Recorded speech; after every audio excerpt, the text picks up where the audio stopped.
Leonardo da Vinci. Da Vinci was a painter, architect, inventor, and a student, a natural genius. He filled notebooks with inventions, observations, and theories about everything from aeronautics to anatomy. He was clearly ahead of his time, leading him to the nickname the Renaissance Man. Leonardo was born on April 15, 1452 in Vinci, Italy, where he grew up. He was an illegitimate child to Messer Piero, a notary, and Caterina, a peasant. He had no formal education except reading, writing, and math. At the age of 14, Da Vinci's father apprenticed him to Andrea del Verrocchio of Florence, one of the most successful artists in the day. In his workshop, Verrocchio taught Da Vinci many technical skills, including metalworking, painting, and drawing. With these skills, Da Vinci worked on Verrocchio's paintings alongside him, like the Baptism of Christ. By 20 years old, he was a master in painting and had his own workshop, yet he continued to work with Verrocchio as they established such a great bond. This is the Last Supper. It was done on gesso, pitch, and mastic with tempera paint. It is roughly 15 feet by 29 feet, and Da Vinci started this piece in 1495 and finished in 97. Leonardo was commissioned to paint this by Ludovico Sforza, the Duke of Milan, at the monastery of Santa Maria delle Grazie. This huge wall painting was for the dining room of the monastery where the Duke of Milan would come to eat with the monks. It was the first celebration of the Eucharist. It depicts the reactions of the disciples after Christ said that one of the disciples would betray him before sunrise. All 12 reacted with the news with different degrees of horror, anger, and shock, all very human, identical emotions. Different from other paintings, Jesus is not wearing a halo in this.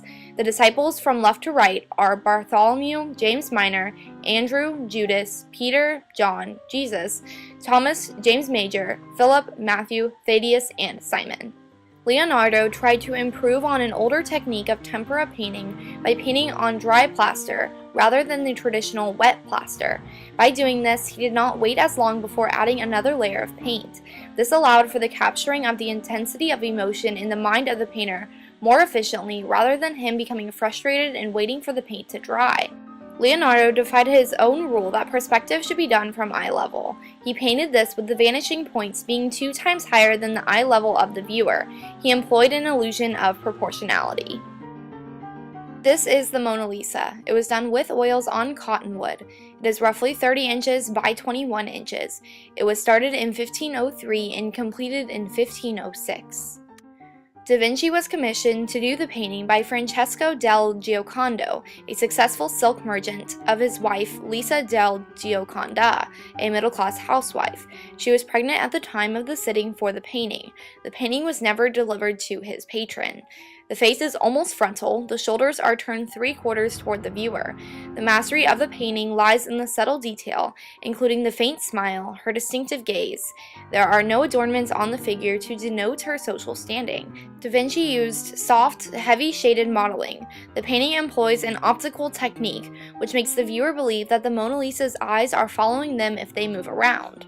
The new presentation, the nobler attitude, and the increased dignity of the model had influence over Florentine portraits over the next 20 years, over the classical portrait. Before him, portraits lacked mystery. Artists only represented outward appearances without any soul, or if they showed the soul, they tried to express it through gestures, symbolic objects, or inscriptions. The Mona Lisa possesses none of these, yet shows the soul.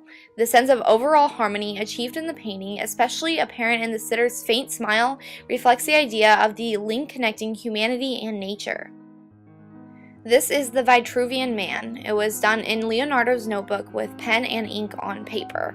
It is 13.5 inches by 9.6 inches, and it was done in 1490.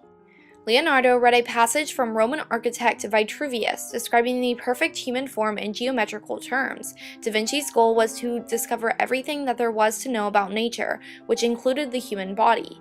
He desired to find specifically where the human soul resided within the body.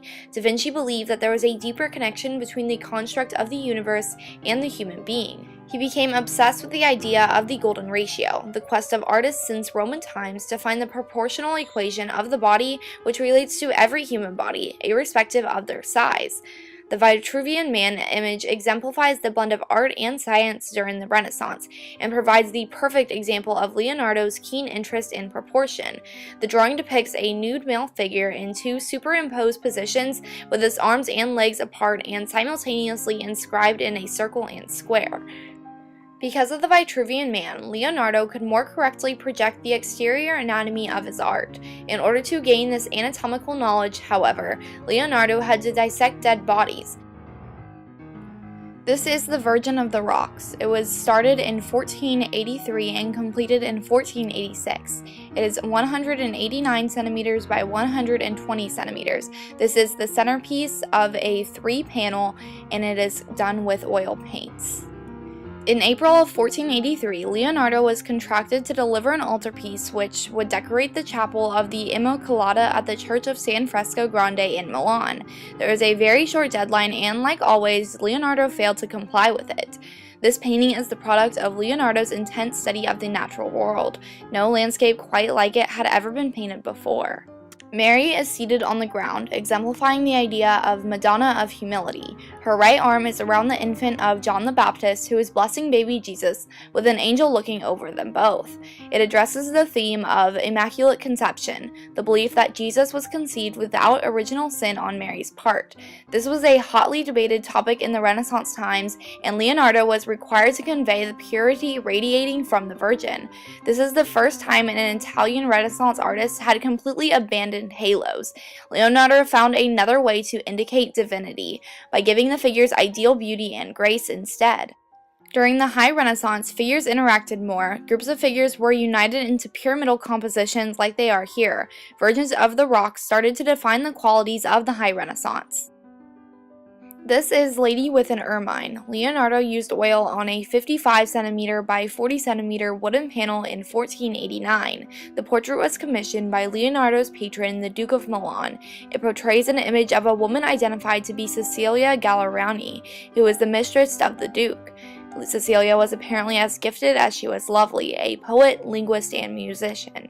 In this painting, the pyramid is the invisible base upon which she rests. However, there are no straight lines. It is composed entirely of curves which carry the eye throughout the painting. The opposition of the body and head and the opposition of the ermine creates a slight twisting motion and contrast. Cecilia appears to be isolated by the ominous darkness around her, just like how the Duke abandoned her after she had his baby.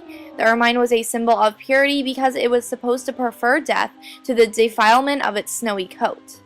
Leonardo invented a method of shading called sfumato, or smokiness. The subtle gradations of tone across her neck reveal this new method.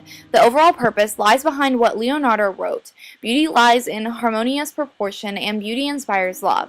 This is a painting of supreme harmony, the creation of a perfect whole through mastery of line, shadow, light, and form. This woman is ambiguous and flawed, like every human being, but still beautiful and lovable.